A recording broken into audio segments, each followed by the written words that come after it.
A gente não poderia deixar de iniciar essa aula rezando, né? Pedindo a iluminação do Espírito Santo em nossa vida. Vamos ficar em pé? Em nome do Pai, do Filho e do Espírito Santo. Amém. Vinde, Espírito Santo, enchei os corações dos vossos fiéis e acendei neles o fogo do vosso amor. Enviai o vosso Espírito e tudo será criado e renovareis a face da terra. Oremos. Ó Deus, que instruísse os corações dos vossos fiéis com a luz do Espírito Santo, fazei que apreciemos retamente todas as coisas, segundo o mesmo Espírito, e gozemos sempre da sua consolação. Por Cristo Senhor nosso. Amém. Ave Maria, cheia de graça, o Senhor é convosco. Bendita sois vós entre as mulheres, bendito é o fruto do vosso ventre, Jesus. Santa Maria, Mãe de Deus, rogai por nós, pecadores, agora e na hora de nossa morte. Maria, Mãe da Igreja, rogai por nós. Então é uma alegria poder estar com vocês e a gente refletir juntos aquilo que é próprio da igreja. Eu trouxe uma proposta para que a gente possa realmente refletir juntos e pensar alguns temas da nossa igreja. Vocês podem distribuir, por favor? A gente pensar um pouquinho sobre aquilo que é próprio da nossa doutrina. O tema, como vocês viram, é a apologética. A gente vai falar um pouquinho primeiro do conceito de apologética para a gente saber o que a gente vai refletir. Então vocês estão recebendo aí uma espécie de uma ementa, né, daquilo que nós vamos refletir juntos, estudar.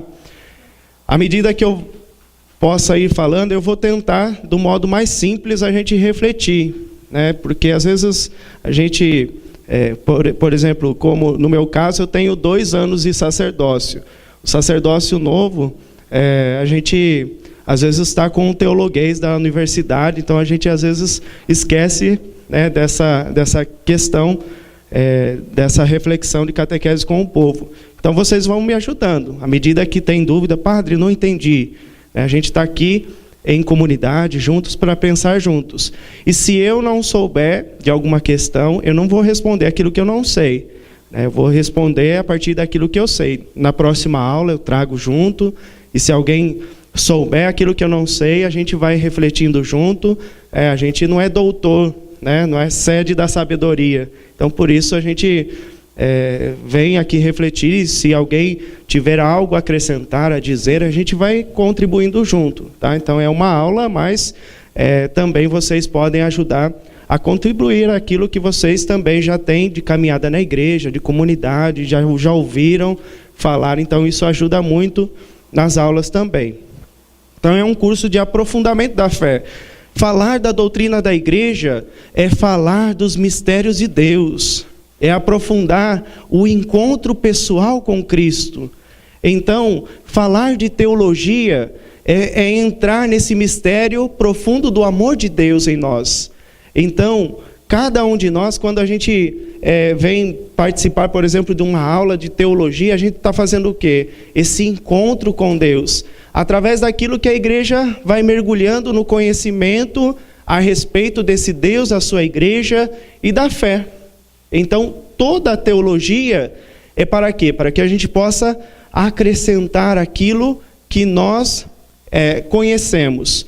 Então, o conhecimento de Deus ajuda a ter intimidade com Deus. Conhecer a Deus faz com que nós possamos tornar-se íntimo dele. Quando a gente conhece alguém, a gente toma parte com ele. Ah, eu conheço fulano, quer dizer, você sabe de algo dele. Então, você tem intimidade. Na palavra de Deus, quando se fala de conhecer, se fala justamente isso, intimidade, ter proximidade daquilo.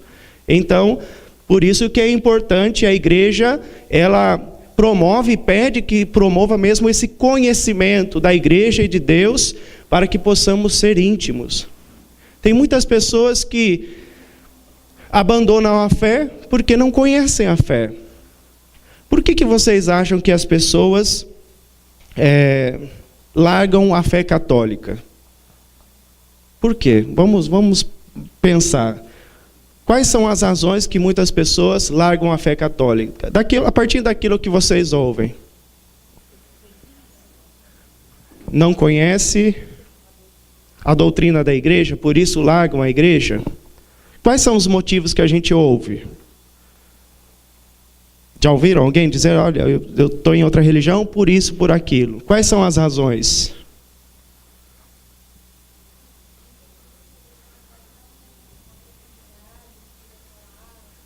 Não estuda a Escritura. Isso a gente é muito visível, né? A gente ouve muito.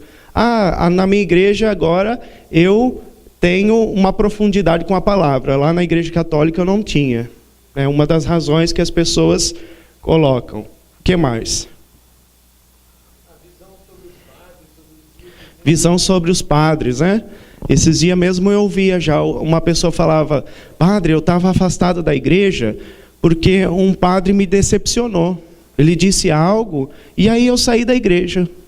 Ou então um bispo, ou alguém, um leigo da comunidade, diante de alguma palavra mal proferida, ou diante de algum desentendimento, deixaram o quê? A igreja. O que mais? Quais são as razões?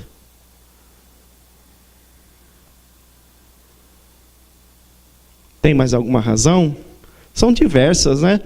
São inúmeras.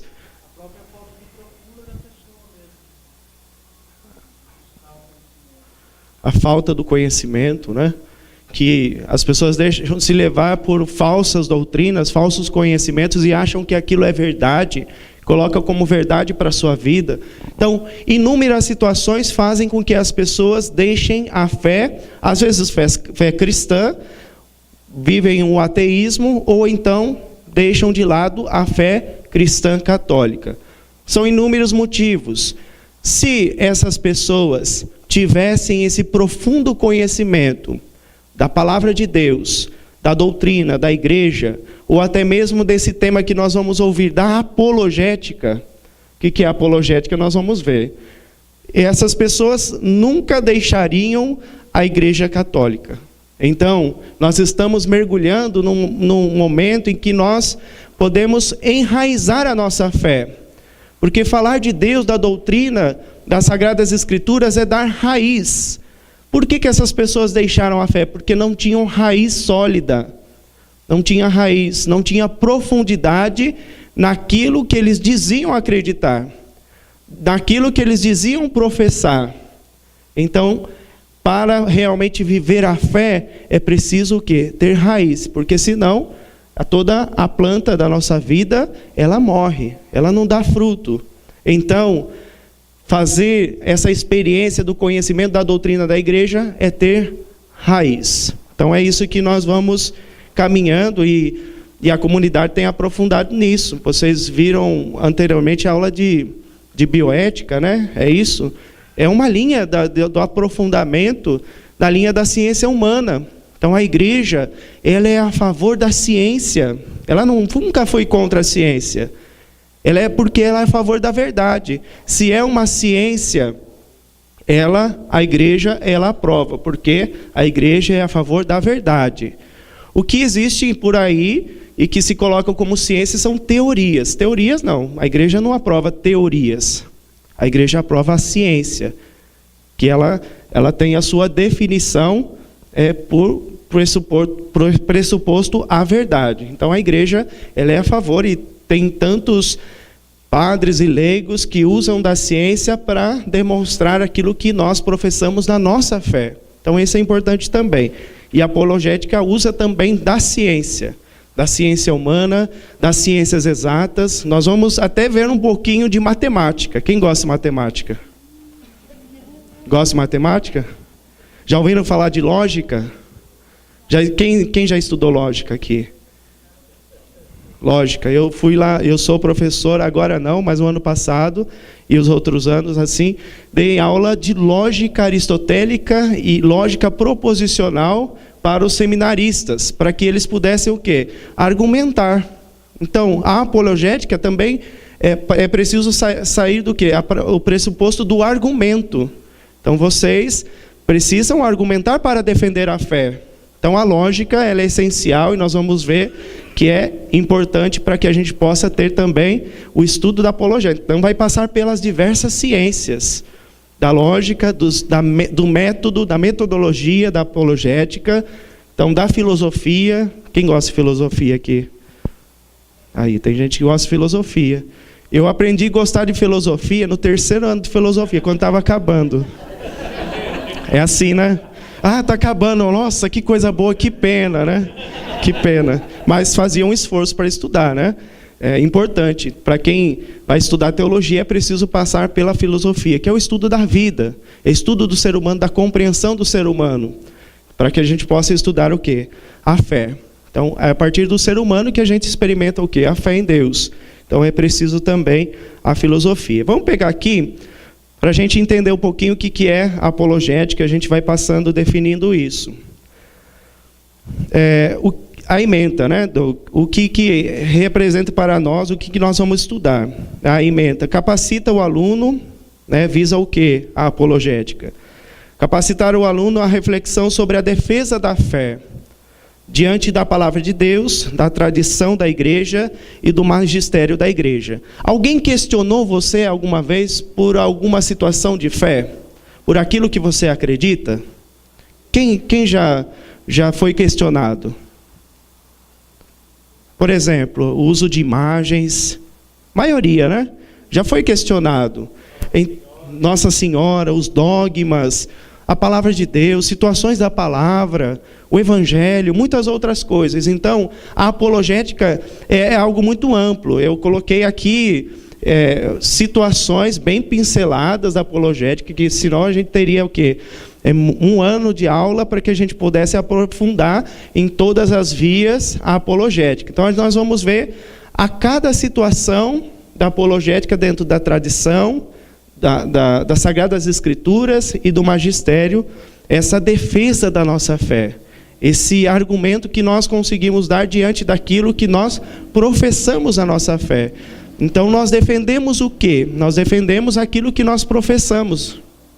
Então, é isso que é importante dentro da apologética. O objetivo da apologética e dessa aula: conhecer os conceitos que auxiliam na reflexão da apologética e aprofundar o conhecimento do mesmo dentro da história da igreja. Então, a gente vai ver alguns conceitos. Então, para que a gente possa refletir e argumentar, a gente precisa conhecer um pouquinho os conceitos de situações próprias da doutrina da igreja. Por exemplo, conceito de dogma. É preciso conhecer o que é um dogma. Então, a gente vai aprofundar um pouquinho, refletir. É lógico que eu vou deixar aqui pinceladas, e aí cada um vai, a partir disso, vai refletindo melhor aquilo que significa, por exemplo, o dogma da igreja, os dogmas, tá bom? O objetivo: entender os conceitos da teologia, sobretudo da apologética. O objetivo é entender esses conceitos, porque é a partir disso que a gente vai o quê? Argumentar e defender a nossa fé. Refletir a importância da apologética na história e na atualidade. A apologética, ela passa pela atualidade, então a gente vai ver também. Compreender a importância dessa palavra estranha, hermenêutica. Alguém já ouviu essa palavra? Hermenêutica? Aqui o César já, né?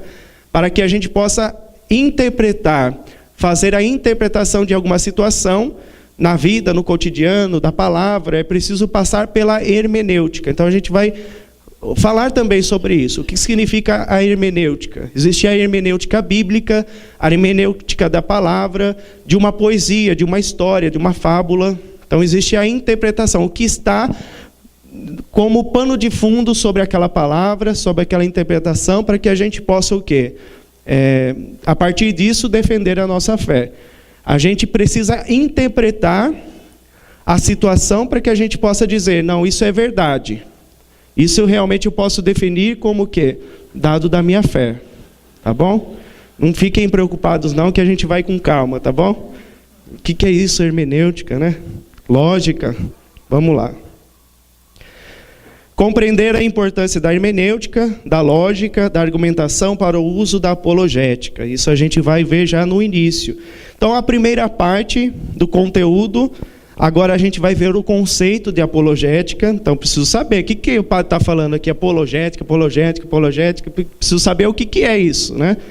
Os conceitos teológicos, primeiros, para que a gente possa depois ir refletindo na história da igreja apologética, e depois a divisão e o método da apologética. Daí a gente vai sair um pouquinho do olhar teológico, a gente vai um pouquinho para a filosofia, para a lógica, para a matemática, para a gente poder dar o passo seguinte, tá ok?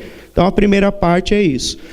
Depois a segunda parte, a partir da terceira aula, a gente vai ver a história da igreja. É uma história bem pincelada, bem resumida, mas com o olhar da apologética, da defesa da fé durante a história da igreja. Então, a história da apologética geral, o período do Antigo Testamento, do Novo Testamento, da patrística, período medieval, moderno, contemporâneo e na atualidade. Nossa, é muito tema, né? Daria para a gente ver aí durante muito tempo, mas a gente vai tentar pegar o fio condutor de cada momento da história, tá bom? E a terceira parte. E aí a gente vai ver alguns temas da apologética. Os argumentos sobre a existência de Deus. Muitos homens teólogos da igreja e mulheres falaram, refletiram sobre a existência de Deus. Então, refletir a existência de Deus é contrapor o quê? O ateísmo prático que existe hoje na sociedade. Então a gente vai ver as vias do conhecimento da existência de Deus, por exemplo, de Tomás de Aquino.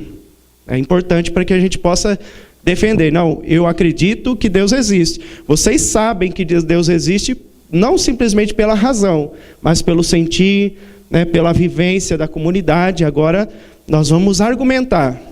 Eu sei porque Deus existe, por isso e isso e aquilo. Se é que a gente vai conseguir concretamente tudo isso. Mas a gente vai ver algumas vias, alguns pensamentos de teólogos e filósofos da igreja para pensar a existência de Deus. Desafio, né? Vamos ver se a gente consegue. Sobre a igreja católica, o que é a igreja católica, os concílios e os sínodos, qual que é o papel deles na apologética. A gente vai refletir a importância dos documentos magisteriais, os documentos das conferências episcopais, qual é a importância, a gradualidade de cada um, o que significa para nós o Código de Direito Canônico. Nossa, isso aí daria um semestre de aula, mas a gente vai resumir, lógico. O Catecismo da Igreja Católica e outros documentos da Igreja importantes, como, por exemplo, o Compêndio da Doutrina Social da Igreja. Vou trazer para vocês também. Tá ok? Tranquilo? Querem diminuir, aumentar o conteúdo, pensar em alguma coisa a mais? Aumentar, né? Tá tranquilo? Já perderam o fôlego? Já? Vamos embora. Então vamos lá. Então, o conceito da apologética. Então, a palavra apologética vem da palavra Apolos, que é um deus da mitologia grega. Então, boa parte dos conceitos que nós ouvimos dentro da igreja, dentro da teologia, ou é um conceito que deriva da língua latina ou da língua grega. No caso da apologética, ele vem da palavra, apologia vem da palavra grega. Apolo era um deus da mitologia grega, que Apolo era considerado um deus da iluminação e da verdade. Então, era através dele que se conceituava e refletia diversas situações da vida da civilização grega. Então, Apolo é um deus da mitologia grega, que é considerado um deus da iluminação. Apologética vem por quê? Porque apologética é o aprofundamento da defesa da fé. É uma iluminação da nossa fé para que a gente possa dizer aquilo que nós professamos. Então, eles extraíram dessa palavra para que a gente possa realmente compreender o conceito. Existem diversas palavras na língua, no português, muitas palavras derivam de palavras gregas, ou de deuses gregos, né? Isso não é um mal, né? É um uso da palavra para definir aquilo que se coloca na língua portuguesa. Palavra, por exemplo, o mês de janeiro. O mês de janeiro vem da palavra Jano, que era um deus que abria e fechava a porta de alguma situação. Então, janeiro é o primeiro mês do ano, é a porta de entrada do ano. Então, por isso, né, na língua latina e na língua grega, ficou o quê? Deus Jano, janeiro. Aí, entre outras palavras, a gente consegue aí fazer essa distinção, essa clareza da língua grega e da língua latina. Tá ok? Tá tranquilo até aí? Então, é o Deus da mitologia grega. Então, por definição, etimologicamente, a palavra apologética do grego, apologetikos, apologia, significa justificação, defesa. Apologética é, pois, a justificação para nós, a defesa da fé católica. Se vocês procurarem nas redes, no YouTube, vocês vão ver muito esse conceito da apologética, palestras, mas não é a apologética católica. Existem dentro das vertentes protestantes muitas reflexões sobre a apologética cristã, mas que não é de fundo católico. O que a gente vai ver é a apologética cristã católica, com os conceitos da doutrina católica, tá bom? Então, isso é importante, a definição de apologética. Depois eu posso mandar para vocês os slides, mas pode anotar, fiquem à vontade. Pode passar? Quer anotar? Manda ver? A hora que der o horário, vocês falam, tá? Que eu vou me empolgando e vou indo embora, tá bom? Então, dentro da definição, qual que é o objeto da apologética? O objeto é a justificação da fé católica, os motivos da credibilidade. O que é o objeto? É aquilo que nós carregamos para defender a fé. Então, os motivos da credibilidade. Por que eu creio? Vamos colocar, por exemplo, o exemplo de Nossa Senhora. Por que vocês creem em Nossa Senhora? Por que nós veneramos a Virgem Maria? Pode falar com suas razões. Porque ela é mãe. Mãe de quem? Mãe de Jesus. Mas tem mais razões, não tem? É a nossa mãe. Porque está na palavra. Que mais?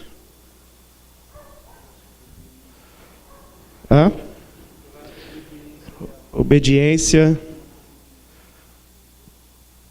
Porque é um modelo de igreja. Então, tem motivos. Eu não posso dizer eu creio porque creio. Eu preciso dar os motivos daquilo que creio.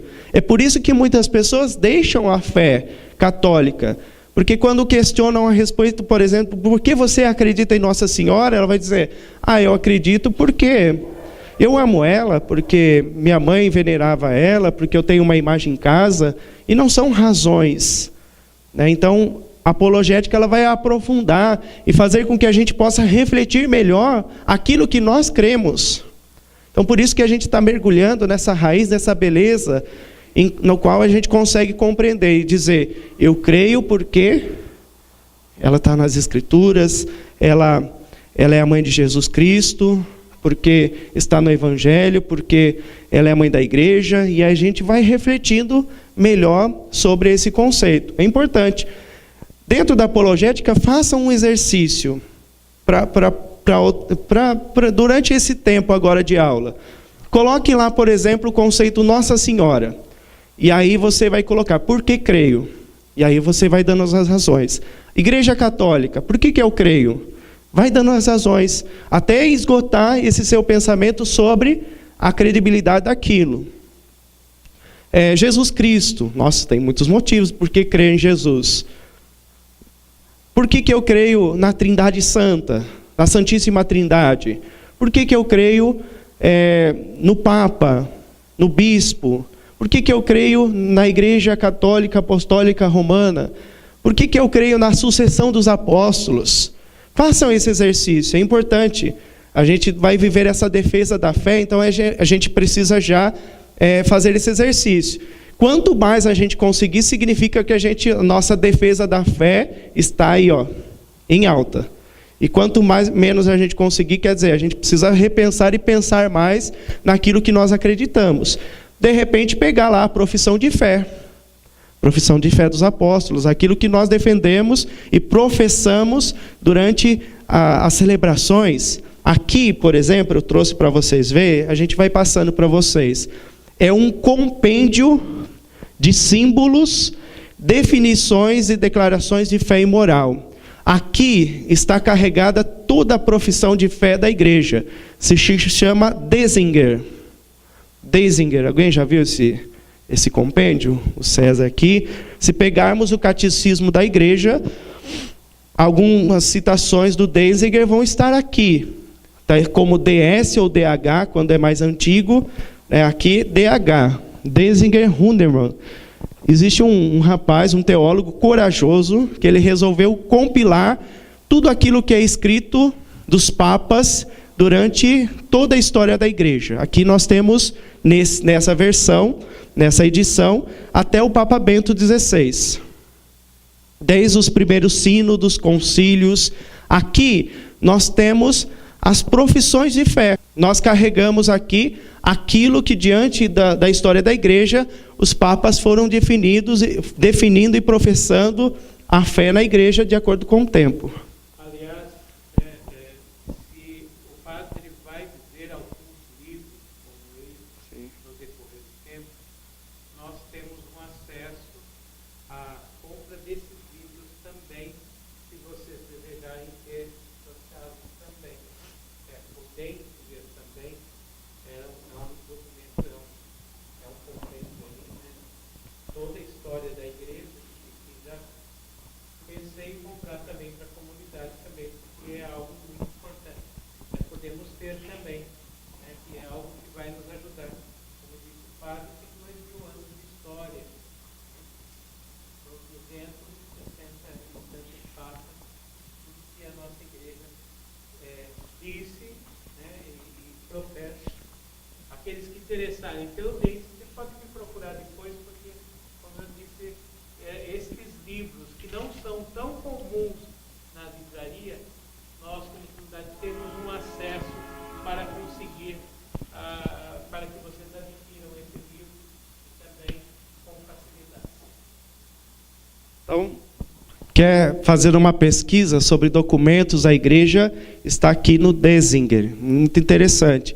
Eu comprei quando era seminarista. Eu fui juntando moedinha, isso, aquilo, né, que era muito caro na época. Eu consegui, na época custava R$600, e eu achei uma promoção por 350, e aí eu fui lá em São Paulo buscar. Comprei numa promoção, né, para mim poder utilizar, e fui estudando. Me ajudou e me ajuda muito quando falta, às vezes, fonte. Então, muita coisa, lógico que não está todo ele aqui, que tem muitos escritos perdidos, outros que foram encontrados, situações e documentos que não estão elencados, mas boa parte, a maioria, esse teólogo corajoso que passou a vida dele fazendo essa compilação, né, para nós, o Denzinger, se não me engano, alemão, ele fez esse compêndio de símbolos. O que é um símbolo da fé? O que a gente compreende de símbolo da fé? Esse é um compêndio de símbolo. A significação. Então, o símbolo é a profissão de fé, aquilo que significa. Então, o símbolo da fé é aquilo que junta, que une. A palavra símbolo vem do simbolém, né, quer dizer junção. Antigamente, por exemplo, existia para dar uma mensagem, para identificar uma pessoa, a pessoa pegava lá um pedaço, por exemplo, vamos dar um exemplo, de um pires. Quebrava aquele pires colorido e levava num reino, e a pessoa tinha o outro pedaço.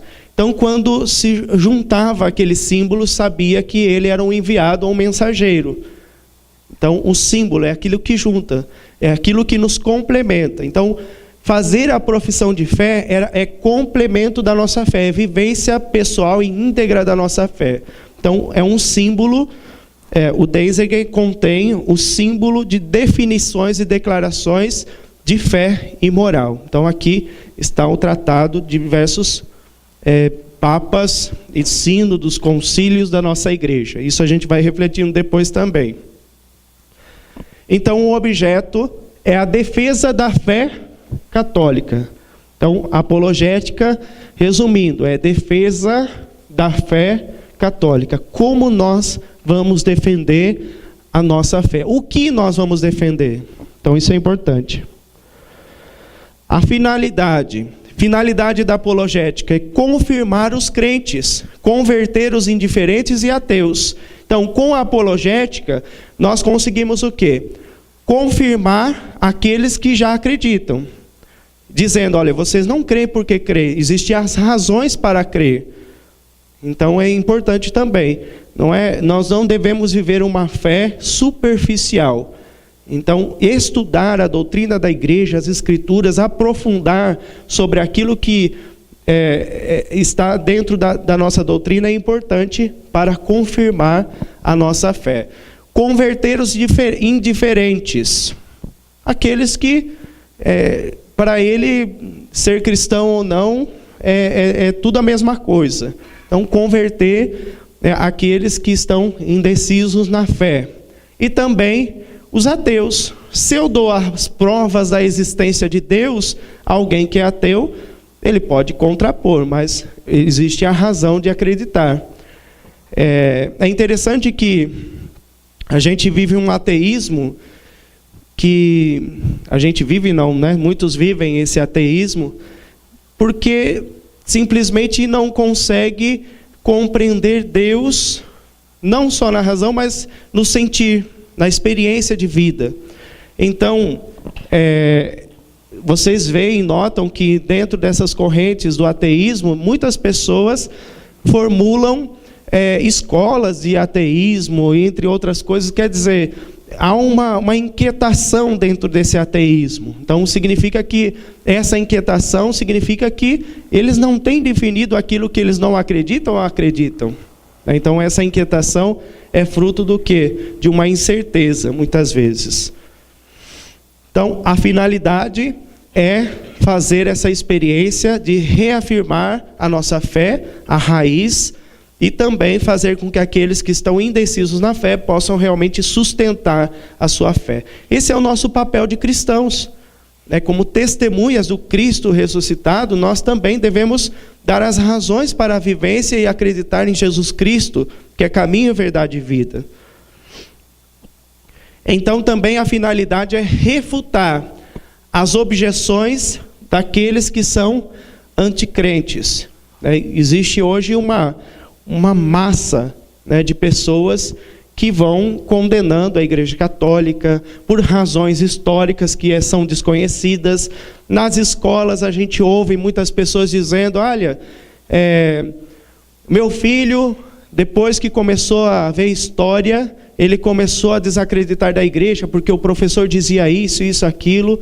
Então, existe uma certa situação dentro também das instituições educacionais que refutam, por exemplo, a ideia da veracidade da igreja, da pessoa de Jesus Cristo, da palavra de Deus. Então, a nossa missão, dentro da defesa da nossa fé, é ter esses argumentos para ajudar e colaborar também essas pessoas para reafirmar e reacender a chama da fé.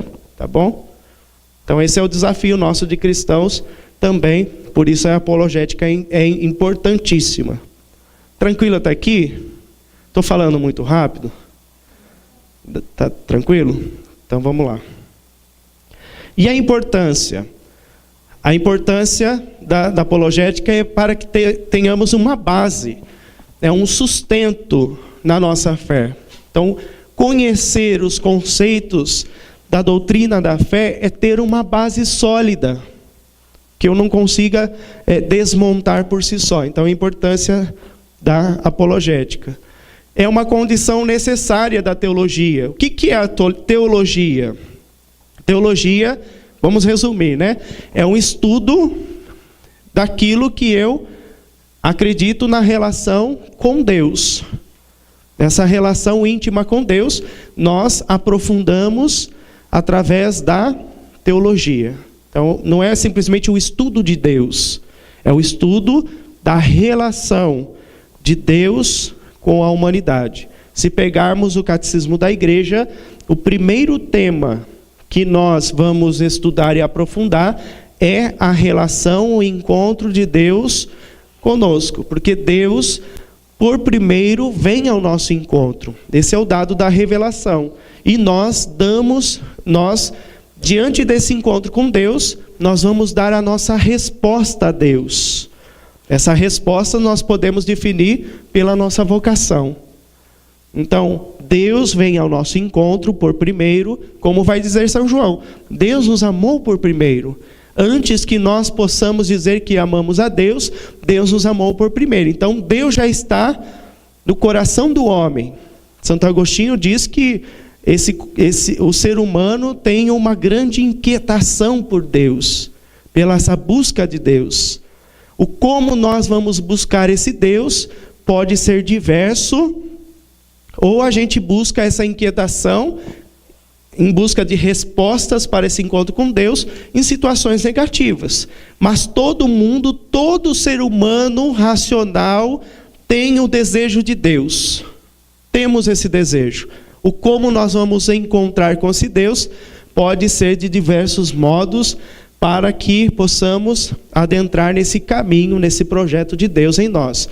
E a resposta que nós vamos dar a Deus é a partir do quê? A partir da igreja, é a partir da nossa profissão de fé. Então, por isso que o catecismo vai começar com essa busca de Deus.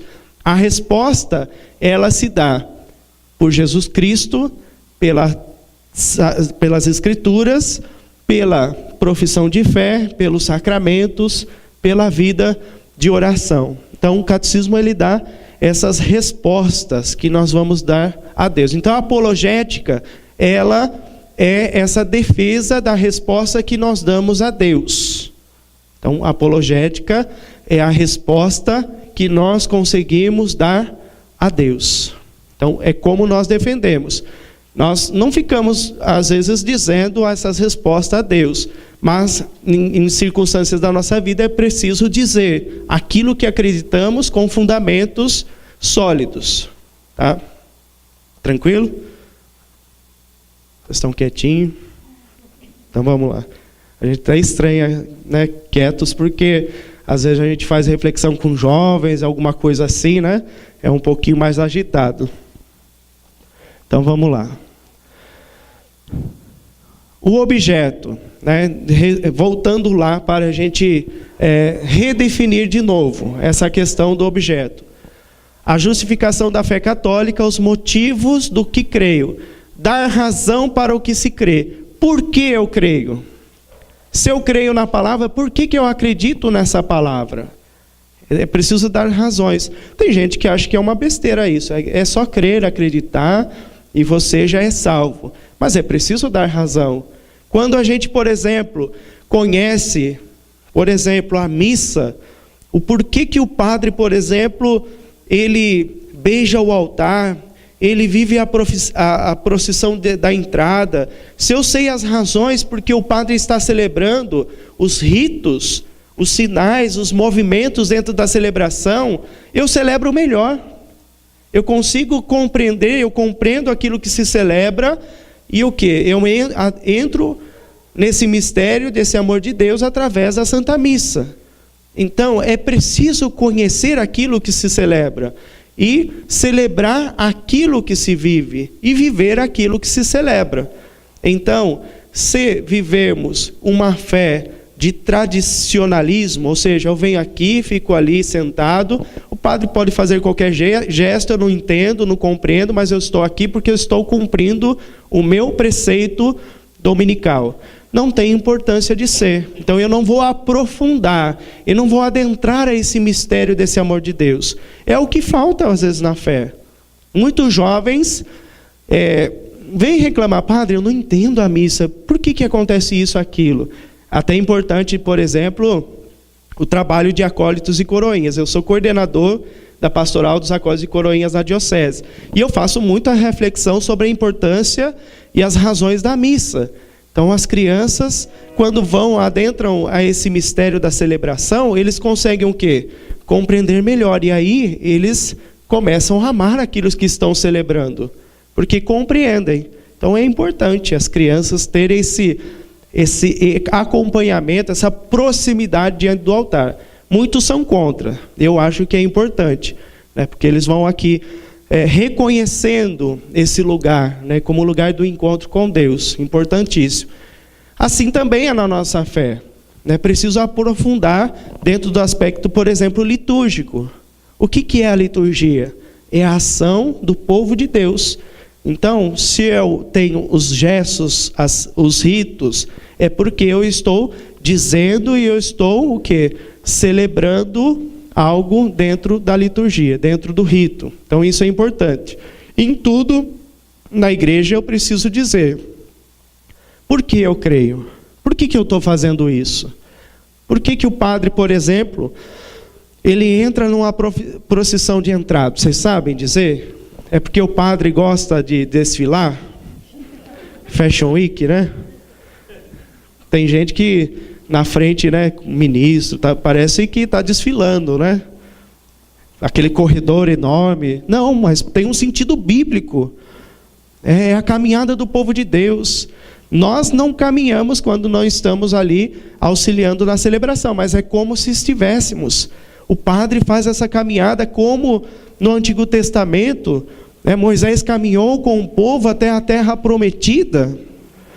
E quando se chega à terra prometida, se celebra o quê? Se celebra a Páscoa. E agora em Jesus Cristo, nosso Senhor, que vai à frente com a cruz, o povo de Deus também faz essa nova aliança com Deus, e quando o padre chega, ele beija o altar. Agora existe o mistério da nova aliança, o pleno encontro com Deus. O lugar pleno do encontro é o altar.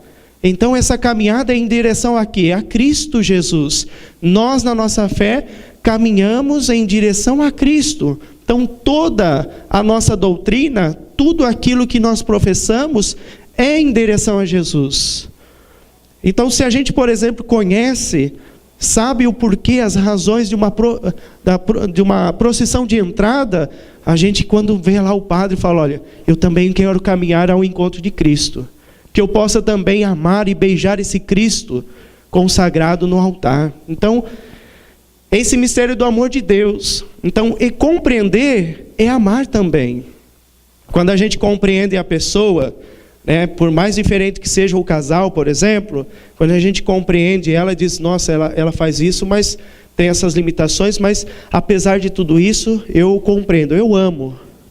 Então é preciso compreender para amar. Quando não há o diálogo, a reflexão, as pessoas o quê? Se separam, né? Então é preciso buscar o compreender. Por que ela faz isso? Por que ele realiza isso? Então quando a gente vai na raiz, ela fala: nossa, ele tem essa limitação, ela tem essa limitação, mas é por causa disso.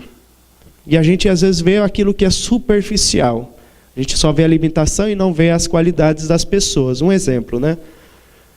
Tranquilo até aqui? O que eu creio, né, é a profissão de fé que nós vamos ver depois da apologética. Também o César deu a sugestão de estudar o catecismo, né? É só isso aqui, só, né? Lógico que a gente vai resumir também, aí tem que adentrar na leitura, no aprofundamento, né? Então é importante também. Depois, a finalidade, para a gente pensar, né? Então, aqui a finalidade: confirmar os crentes, converter os indiferentes e os ateus. Isso a gente já viu.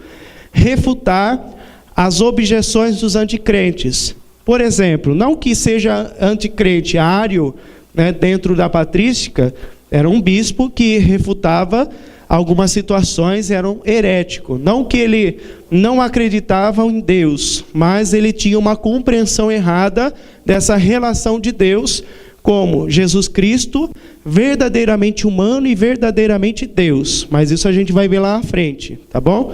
Então, a gente consegue o quê? Dizer sobre esses pensamentos aquilo que realmente a igreja professa na sua razão. O evolucionismo, Darwin, né, que tem a sua teoria da evolução, ela consegue dizer aquilo que é próprio da nossa fé? Então a gente precisa dar os argumentos do porquê. Então a apologética ela vai ajudar nesse sentido. O primeiro conceito é porque é uma teoria. A igreja ela não vê teorias, ideias. A igreja não vive de ideias, ela vive da verdade, da ciência. Embora se coloca como aquilo que é científico. Para que aquilo seja ciência, aquela teoria, ela deve ser comprovada. E essa teoria, ela não é comprovada, ela pode ser refutada. Por isso, ela não pode ser uma ciência e uma verdade. Porque ela tem brechas e lacunas para ser refutada.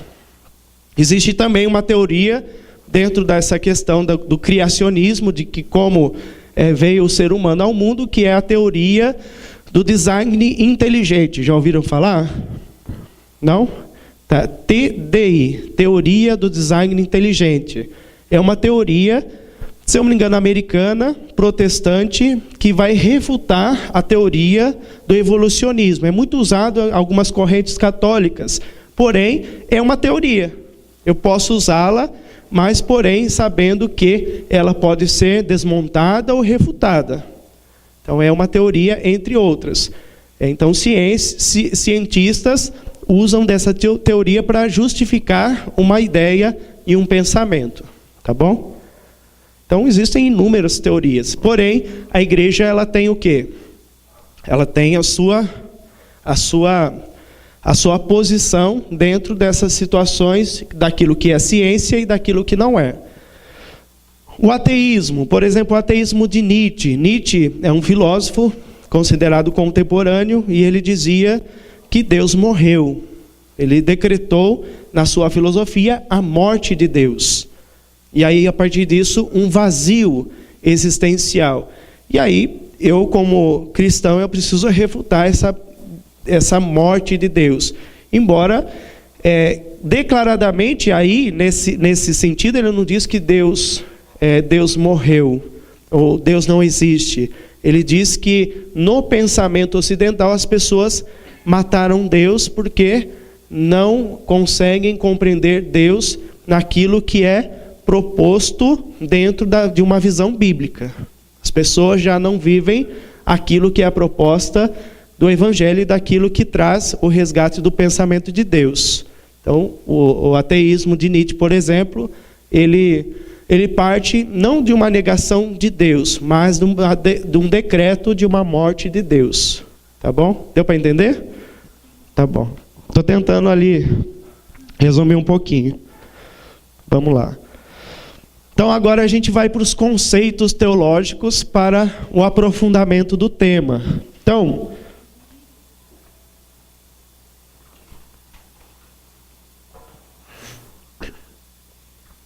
vamos lá.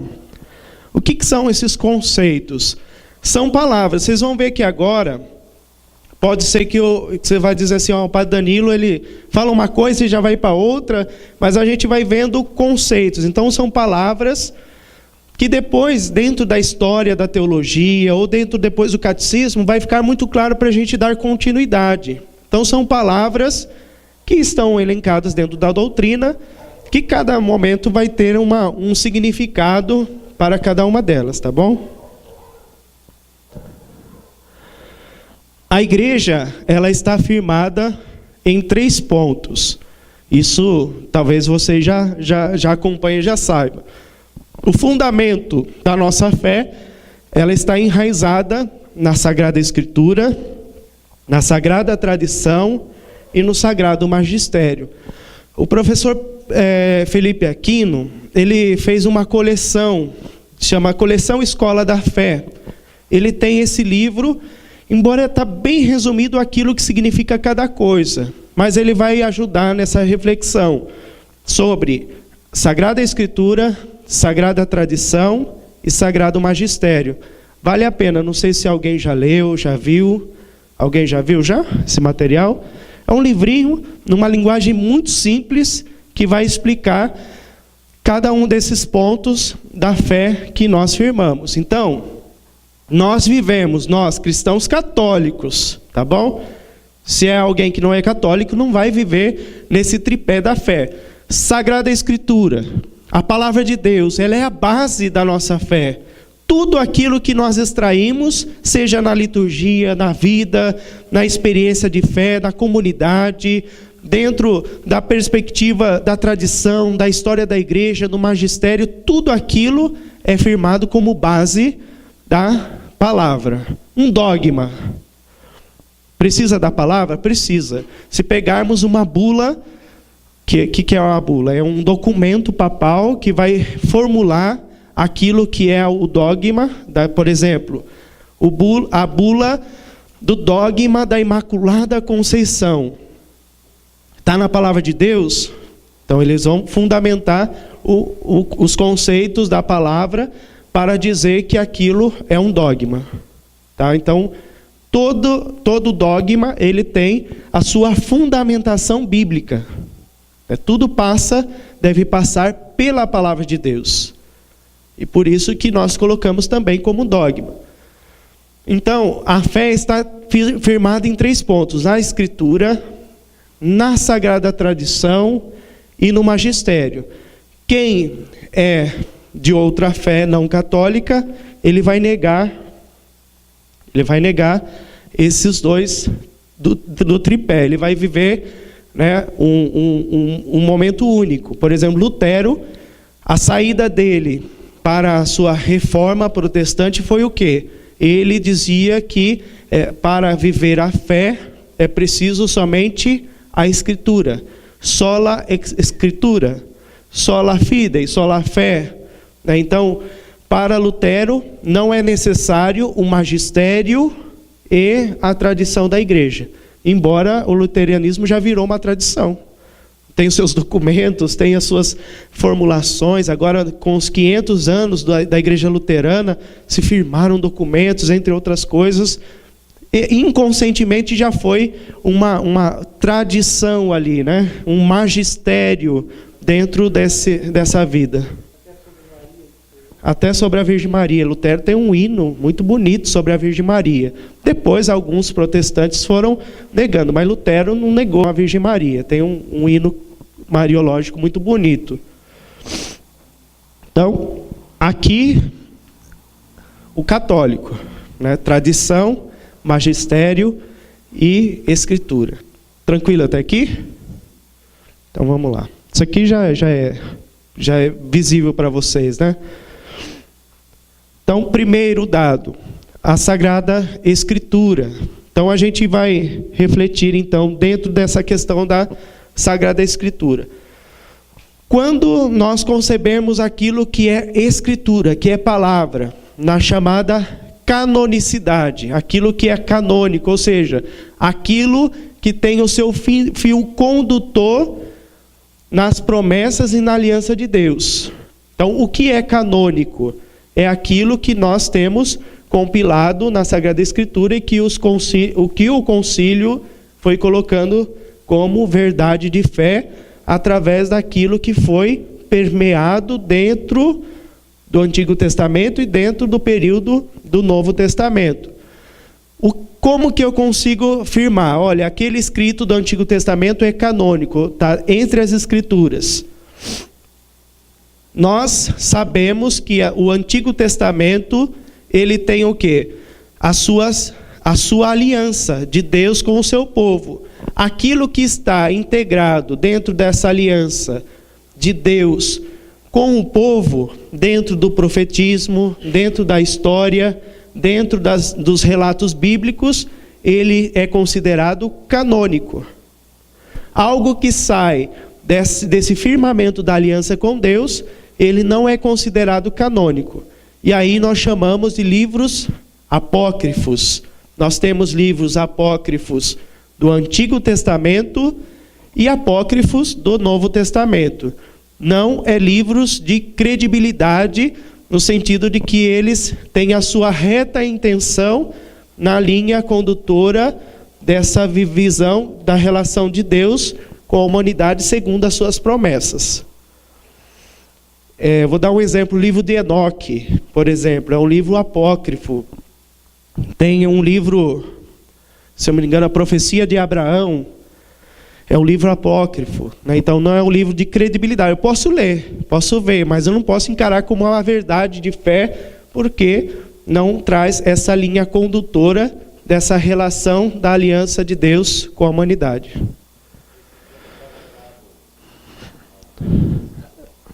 Então, foram livros que foram achados, foram encontrados durante a história da igreja, durante a história da humanidade, provavelmente de comunidades semitas, cristãs primitivas ou não, que foram colocando dentro das suas comunidades escritos que não estavam conjugados com a fé autêntica, às vezes livros heréticos. Esses livros têm todos eles hoje publicados, não são livros que você não encontra. Tem uma editora espanhola, acho que da BAC, ela tem alguns livros apócrifos, na língua espanhola tem mais livros. Mas em português nós temos boa parte, existem coleções de livros apócrifos, se eu não me engano, da Paulus ou de outras editoras já publicaram esses livros chamados apócrifos. O livro de Tomé, um livro, entre outros livros, chamados livros dos apóstolos, porém não conduzem à apostolicidade da fé. É aquilo que Apocalipse, tem muitos outros livros.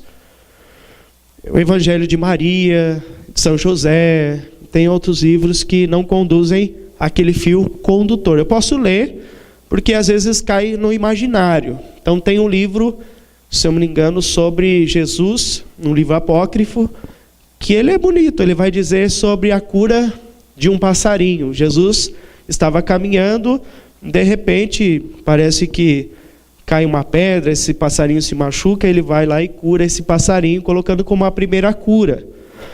Por que esse relato não pode ser considerado canônico? Porque nós temos no Evangelho os primeiros sinais. Qual que foi o primeiro sinal de Jesus?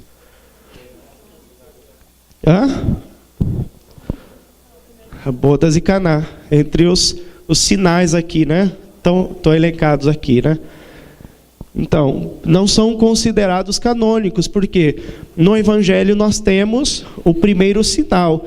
Não que não haveria possibilidade de Jesus realizar antes outros sinais, mas é o início do ministério. João fala desse início do ministério. É um relato bonito, que faz com que a gente leve ao imaginário situações de Jesus da infância, de outras situações. Mas o fio condutor do Evangelho, aquilo que realmente ele pode dizer como lição de vida para cada um de nós, vai ser quebrado.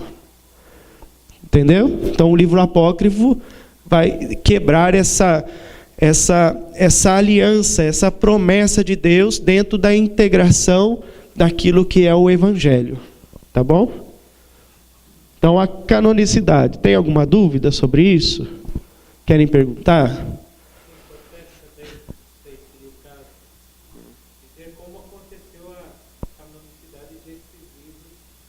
Sim. Então, nós pegarmos a história, foi conduzida uma grande história dentro dessa canonicidade. Nós temos já no início do cristianismo, por exemplo, São Jerônimo, que primeiramente vai fazer a tradução desses livros, e ele já vai compilar esses livros. Ele pega aquilo que eram textos hebraicos, textos gregos do Antigo Testamento e os textos do Novo Testamento. Todo o Novo Testamento está escrito em que língua? Originalmente, da sua originalidade. No grego, chamado um grego vulgar, o chamado koiné, é um grego bíblico, não é o grego que nós temos, por exemplo, na Grécia.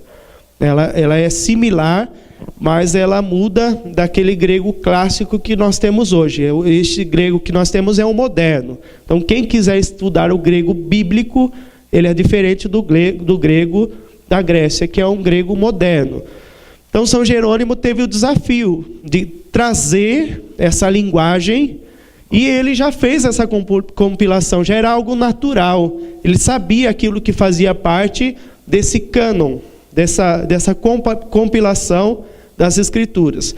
Do Antigo Testamento, nós temos o de língua hebraica. Por quê? As promessas de Deus foram realizadas o quê? Dentro do povo hebreu. Alguns livros foram escritos em gregos. Esses, para alguns, são descartados porque estão de língua grega. Um exemplo, o livro de Esther. O livro de Esther. Uma parte do livro de Macabeus. Por que eles estão escritos em língua grega? Porque, diante das circunstâncias daquele momento, a civilização helênica tomou posse do povo hebreu. Por exemplo, no contexto de Macabeus. E aí foram escritos o quê? Na língua grega. Mas eles estão elencados como livros que ajudam as pessoas, ao povo, a viver as promessas de Deus dentro dessa história, do contexto da época. Então, por isso são considerados canônicos. Depois nós temos outros concílios que vão realmente promulgar. Nós temos aqui no Denzinger a promulgação desses textos canônicos, que veio muito depois ser trazido. Concílio de Latrão, Concílio de Trento, que vão falar dessa canonicidade. Tá bom? Então, nós temos aí o número de livros que foi promulgado. O livro da Escritura são tantos no Antigo Testamento e tantos livros no Novo Testamento. Quantos livros nós temos no Antigo? Lembram? Oi? 46. E de Novo Testamento? 27 livros. Então, nós temos o número do Antigo e do Novo Testamento. Isso foi promulgado porque exigiu o quê? Um estudo da história da patrística, da condução do povo como firmamento dessa aliança de Deus. E aí a igreja colocou aquilo que já estava estipulado. Porém, para que as pessoas pudessem dizer, não, isso é a Bíblia, é preciso firmar. Então, isso está entre a reformulação da palavra de Deus. É isso. Tá? Então a igreja precisou decretar aquilo que já era óbvio entre o povo de Deus, assim como também um dogma. A igreja afirma ou reafirma aquilo que o povo já vivia. Por exemplo, a Assunção de Maria. A Assunção de Maria foi decretado um dogma quando? Vocês sabem? Dogma da Assunção? Quando que vocês celebram a Assunção de Maria?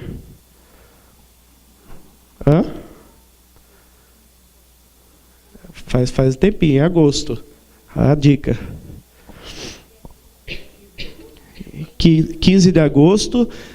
E o dogma da Assunção, 1950. Foi muito depois, dos outros dogmas que nós temos. Porém, dentro desse dogma, já se sabia, já era muito claro que Maria foi assunta aos céus. Já no cristianismo antigo, dentro da tradição ortodoxa e também da católica ocidental, se falava da dormição de Maria. O termo era diferente, mas o dogma era o mesmo. Então, se tem já essa vida do dogma, então ele é decretado para que não haja erro sobre aquilo que nós firmamos como fé.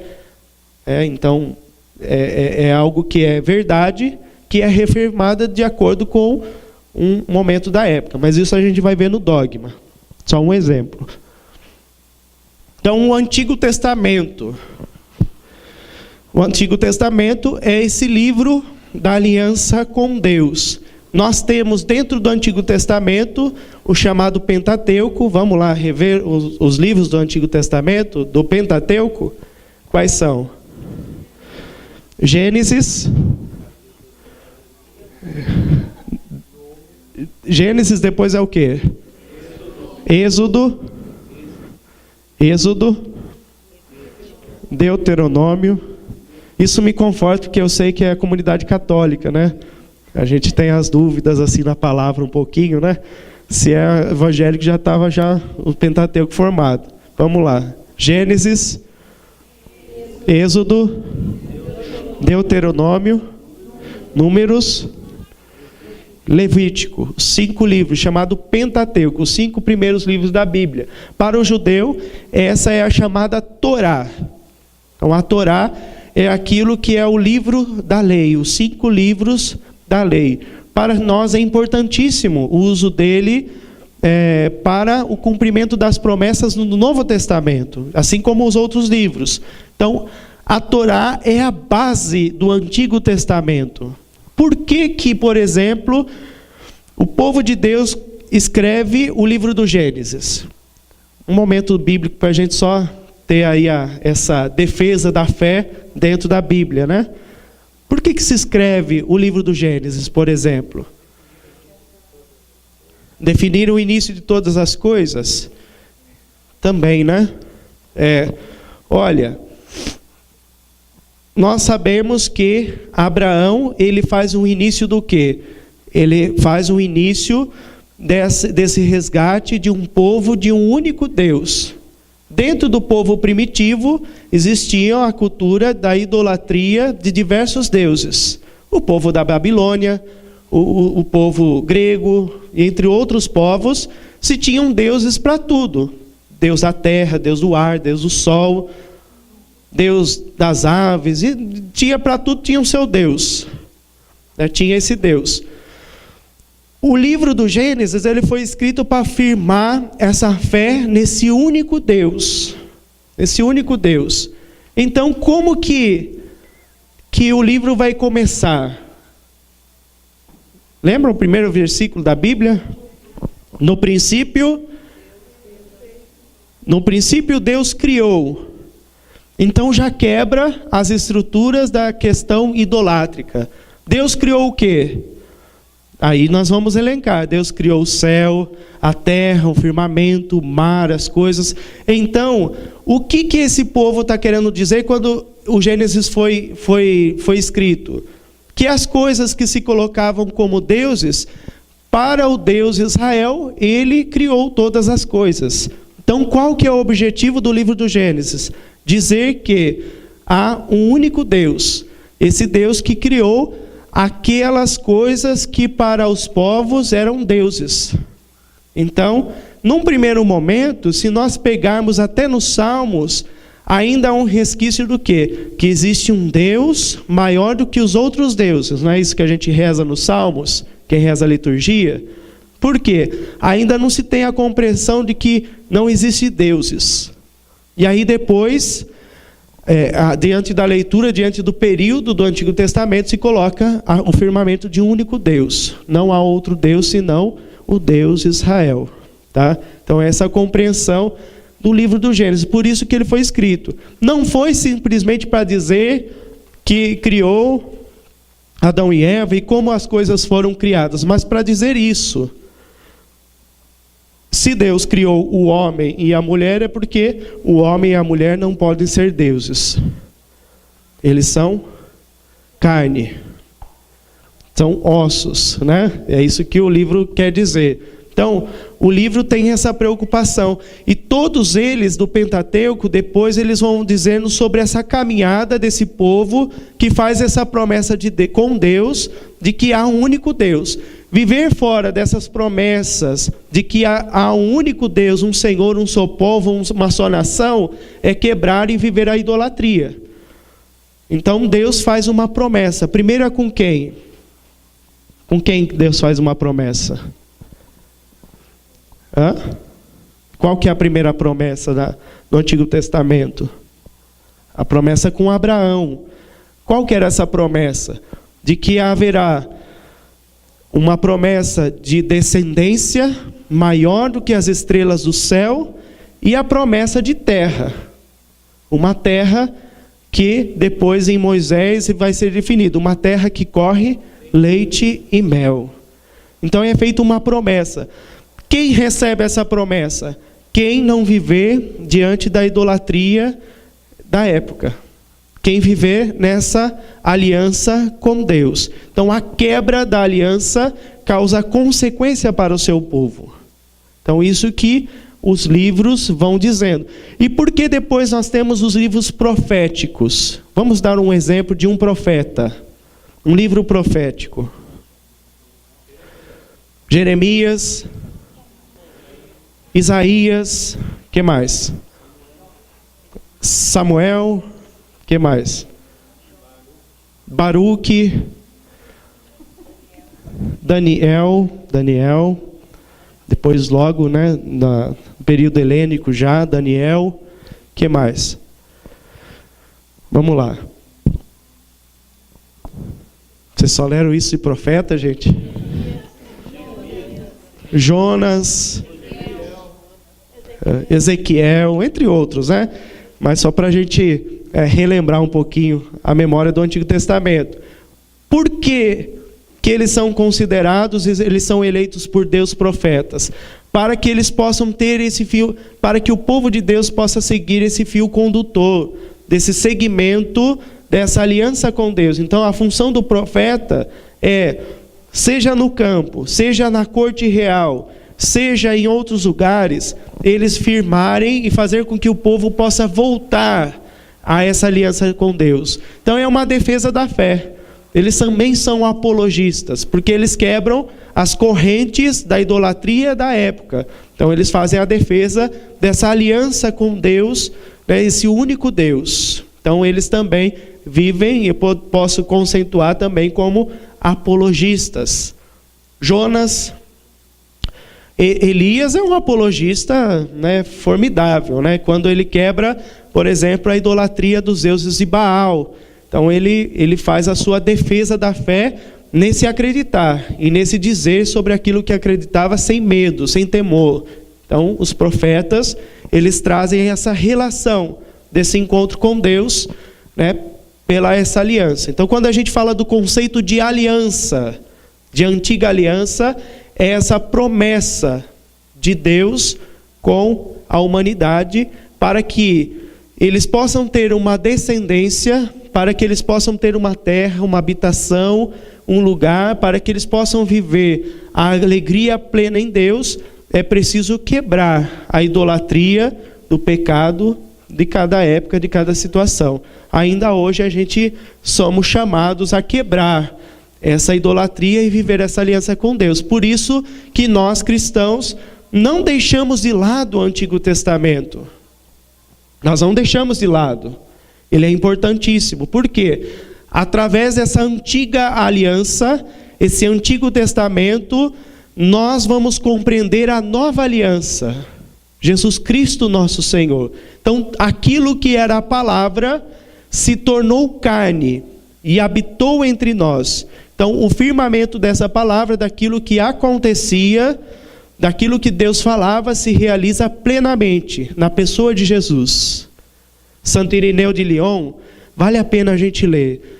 Ele fala sobre a recapitulação em Cristo Jesus. Ele dá exemplos formidáveis daquilo que existia no Antigo Testamento e que vai acontecer plenamente em Jesus. Vou dar um exemplo. Ele vai dizer assim, por exemplo, a Arca da Aliança, ou melhor, a Arca da Aliança não, a Arca de Noé. Na Arca de Noé, quantos foram salvos? Uma família. Na Arca de Noé, uma família foi salva. Uma família. E era aquilo que era a promessa de Deus. Deus pedia para que aqueles que quisessem ser salvos deveriam adentrar a arca. Mas eles não acolheram. Então, nesse madeiro da Arca de Noé, uma família foi salva. E Irineu vai fazer essa recapitulação em Cristo Jesus. Ele vai dizer que se numa família,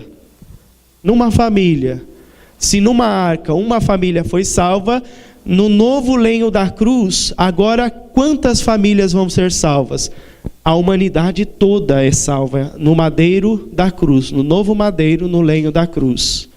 Então, o Antigo Testamento é esse sinal não pleno da salvação. Agora a salvação plena está o quê? Em Cristo Jesus. Ele é a revelação plena. Santo Agostinho e também o Concílio Vaticano II, quando nós vamos ver a Dei Verbo, vai se dizer assim, vai se tomar a citação de Agostinho: aquilo que estava escondido no Antigo Testamento se torna claro no Novo Testamento. E o Novo Testamento, ele clarifica aquilo que está no Antigo Testamento. Então é preciso ter essa conjugação, Antigo e Novo. É por isso que nós celebramos a missa. Primeira leitura é sempre o quê? Geralmente, né? O Antigo, para que ele se torne claro no Novo. E pode perceber a relação do Antigo Testamento com o Novo. Geralmente são situações que os padres da igreja, eles conseguem definir e traduzir. Então a igreja não colocou ali, vamos colocar esse texto aqui do Antigo e esse totalmente diverso do Evangelho. Não, são situações que vão complementar e um vai dar a razão para o outro. Vou dar mais um exemplo, pode ser? Um exemplo, por exemplo, um exemplo de Abraão. Abraão, né, ele teve o seu filho, como que chamava o filho eleito de Abraão? Isaac. Vai dizer no texto que Deus pediu o sacrifício de quem? Do seu filho único chamado Isaac. Interessante, o livro do Gênesis vai fazer questão de dizer que Isaac vai pegar a sua própria lenha para ser sacrificado. E o pai estava acompanhando o filho no Monte Moriá. O Monte Moriá, essa palavra Moriá quer dizer lugar de sacrifício de criança, né? Um lugar de sacrifício. Foi levado nessa montanha e lá Deus poupou o filho de Abraão, o filho da descendência. Se fizermos um resgate no Novo Testamento, a quem nós vamos remeter esse texto? Os padres do Antigo Testamento já fizeram essa exegese. A Jesus Cristo. O Filho único foi entregue, carregou a sua própria lenha, foi também à montanha, no lugar do Monte de Moriá, no Monte Calvário, e lá ele não foi poupado, porque ele acolheu a salvação a todos. Então, essa situação, Santo Irineu de Lyon vai chamar de recapitulação. É muito bonito isso que os padres da igreja fazem quando eles fazem a leitura dos evangelhos. Existe pela editora, não sei se é a Paulus, não recordo o nome da editora, mas existe hoje o chamado Lecionário Patrístico. Já viu já, César? Lecionário Patrístico. Eu uso muito nas minhas homilias de domingo. Pego sempre umas homilias dos padres da igreja. Lá tem essas homilias desses padres, e eles fazem geralmente essa recapitulação que Irineu vai colocar dentro dos textos. Por isso, o Antigo Testamento, ele é importantíssimo, porque sem isso nós não temos o cumprimento da promessa. Se pegarmos, por exemplo, o Evangelho de Mateus, consequentemente, sempre ele vai pegar citações do Antigo Testamento para dizer que aquilo que Jesus estava fazendo era o quê? Cumprimento das promessas. Então, ele vai fazer também essa recapitulação. Os apóstolos, os evangelistas vão fazer isso constantemente, a todo momento. Pegamos, por exemplo, eu gosto de escritura, então vou dizer mais uma situação, por exemplo, a visita de Maria à sua prima Isabel. Nossa, o texto é profundamente bíblico do Antigo Testamento. Maria, após o anúncio, ela vai visitar a sua prima, Isabel. Quando ela chega, vamos pegar o texto? Vocês estão com a Bíblia?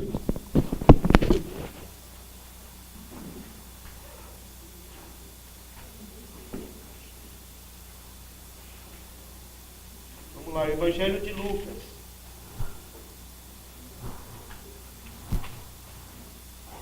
Lucas 1, tá? 1:39. Todo mundo achou? Lucas 1:39.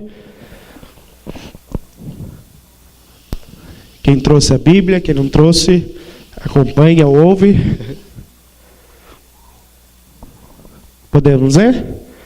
Naqueles dias, Maria partiu apressadamente para a região montanhosa, dirigindo-se a uma cidade de Judá. Essa cidade de Judá ela é importante no Antigo Testamento. Davi recebeu a arca numa cidade, na sua casa, numa cidade de Judá. Então, essa situação ela vai se assemelhar ao quê? A pessoa de Davi, no Antigo Testamento, porque Davi era o rei de Israel, e agora nós estamos o quê? Nessa busca do novo rei de Israel, que é o nosso rei, Jesus Cristo. Ela entrou na casa de Zacarias e saudou Isabel.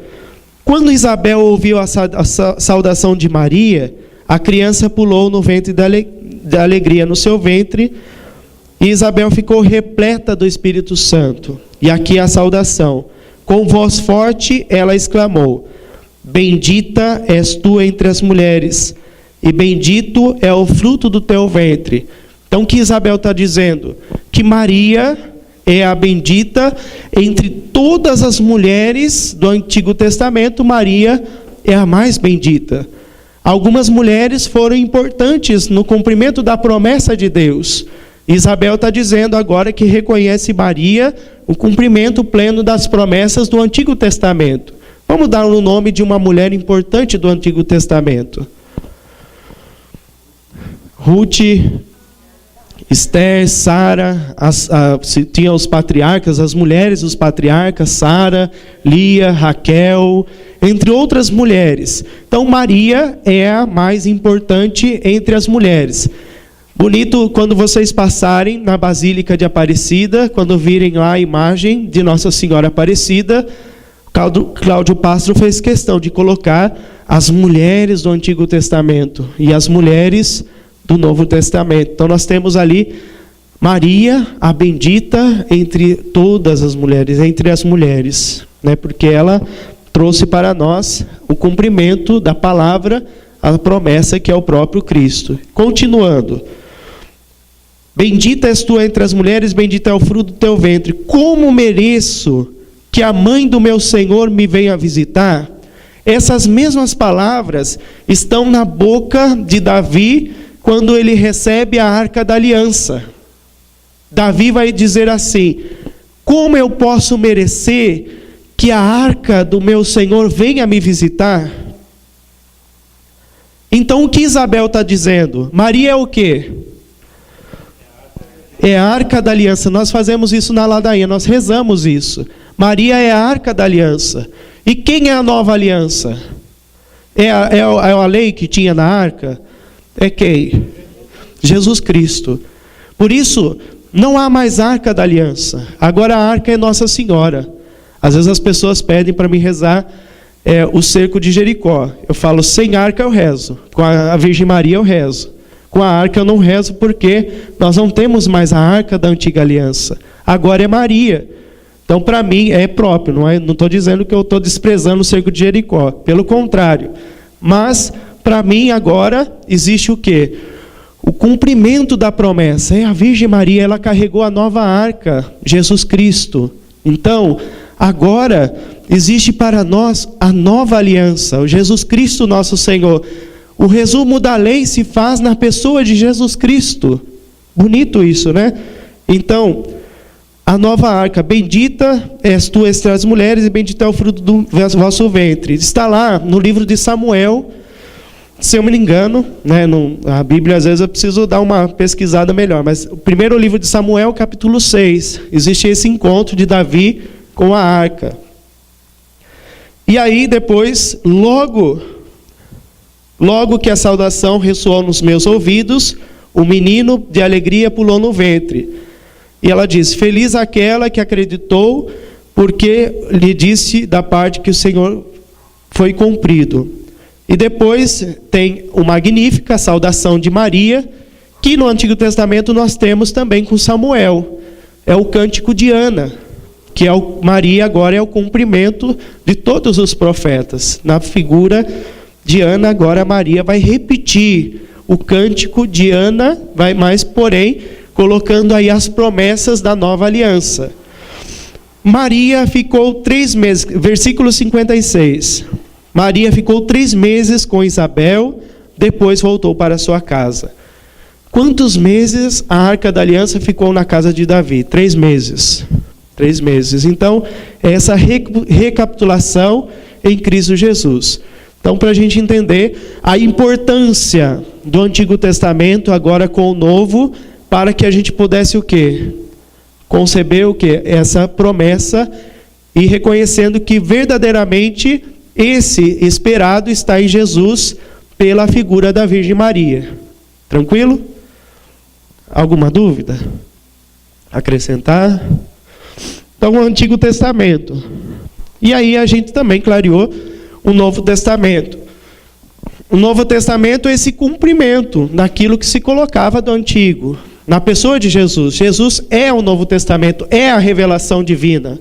Então, a importância também da Escritura dentro da apologética. Nós tivemos diversos apologistas do Antigo Testamento. O Evangelho é apologético, é uma defesa da fé. Por que os Evangelhos foram escritos? Por quê? Por que vocês acham que o Evangelho foi escrito?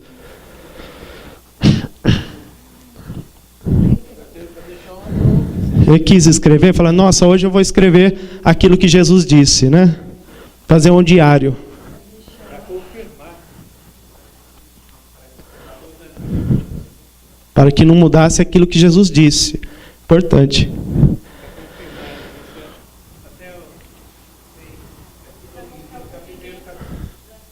Cumprimento do Antigo.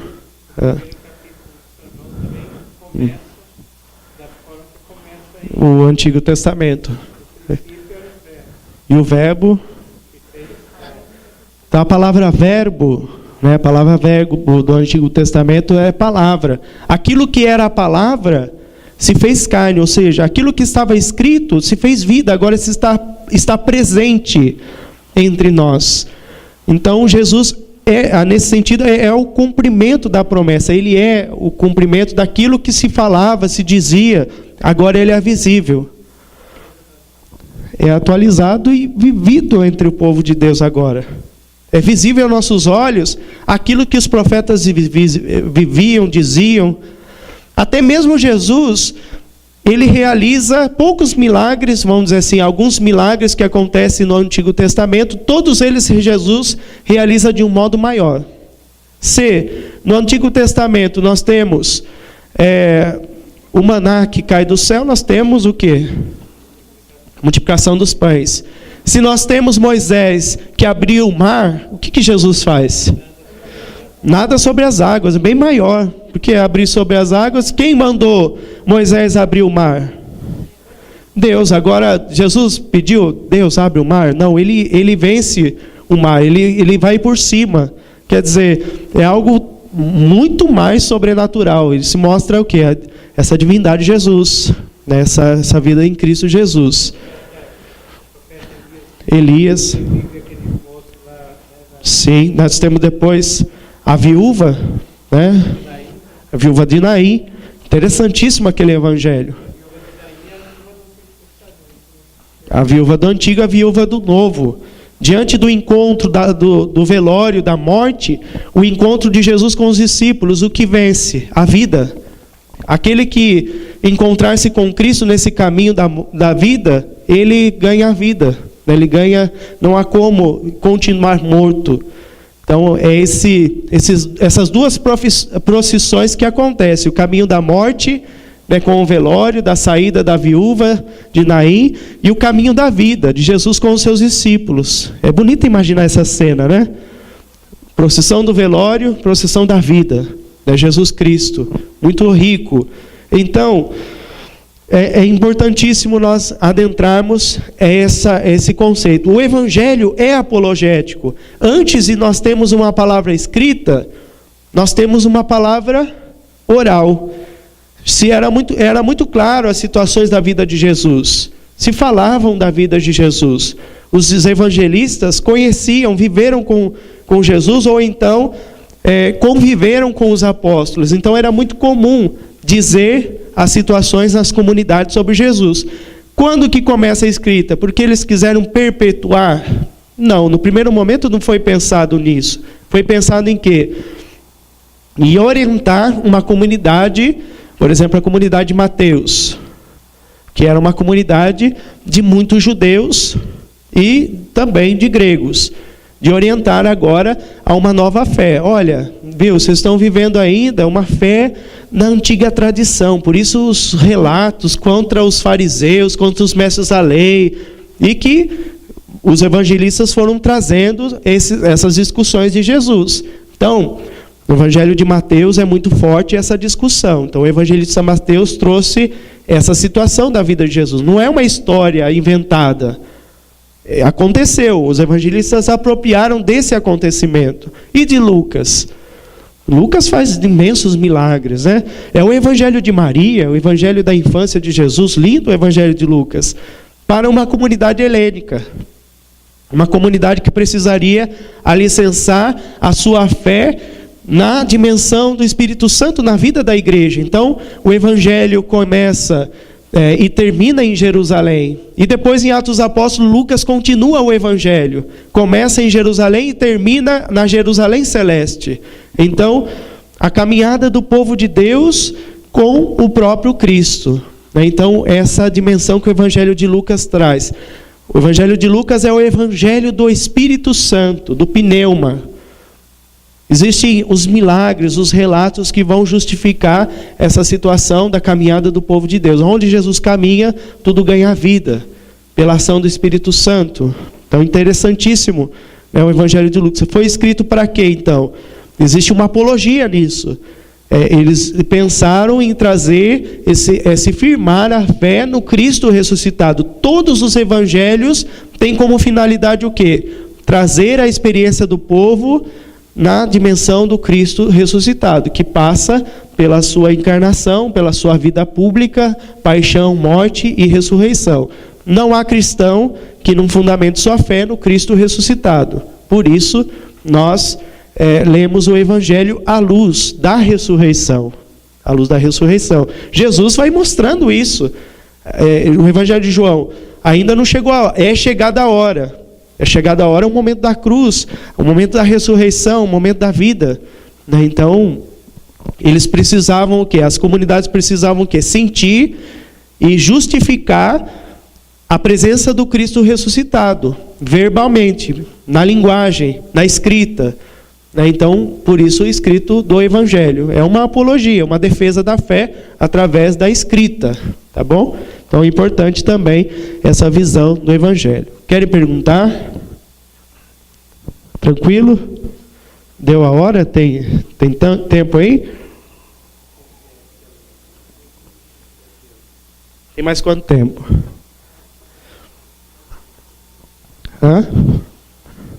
Então vamos indo. 15 minutos? A hora que terminar a gente, tá? Vocês me falam. A gente continua da onde parou depois, tá bom? Então aqui, o autor...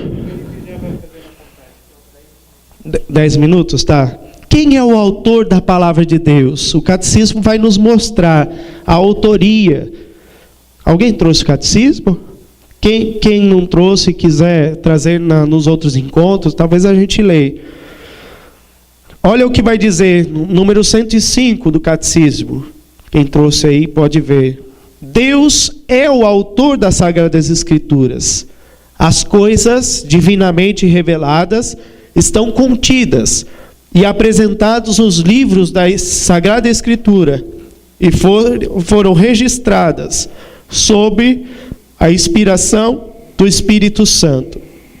Então, Deus é o autor. Ele que tem a sua autoria. Foi inspirada pela ação do Espírito Santo e os homens fizeram o quê? O relato segundo a autoria de Deus. De tudo aquilo que foi revelado por Deus aqui na terra, Deus foi inspirando pela ação do Espírito Santo em nossa vida. Então, quem é o autor da palavra?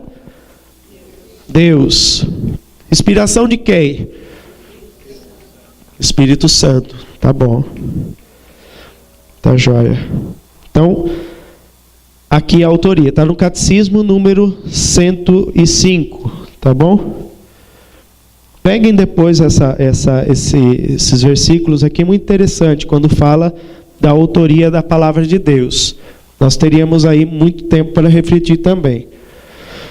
E agora nós vamos para a tradição. O que é a tradição da igreja? Nós vamos refletir então, nesse momento, o que é a tradição. A gente falou das Sagradas Escrituras. Lógico que tinha, se fôssemos estudar a Escritura, nós teríamos aí mais um curso aí de muitos anos, né? Mas a gente está falando em relação à apologia, à defesa da fé. Então a gente está falando da importância da palavra na defesa da fé. Então a palavra de Deus é o que sustenta aquilo que nós defendemos em relação à nossa fé em Jesus Cristo, a igreja, né, a nossa vida em comunidade, tá bom?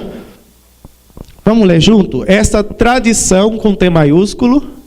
Chamada pela igreja sagrada, é tudo aquilo que ela recebeu dos apóstolos e que a eles foi confiado eternamente pelo próprio Jesus Cristo.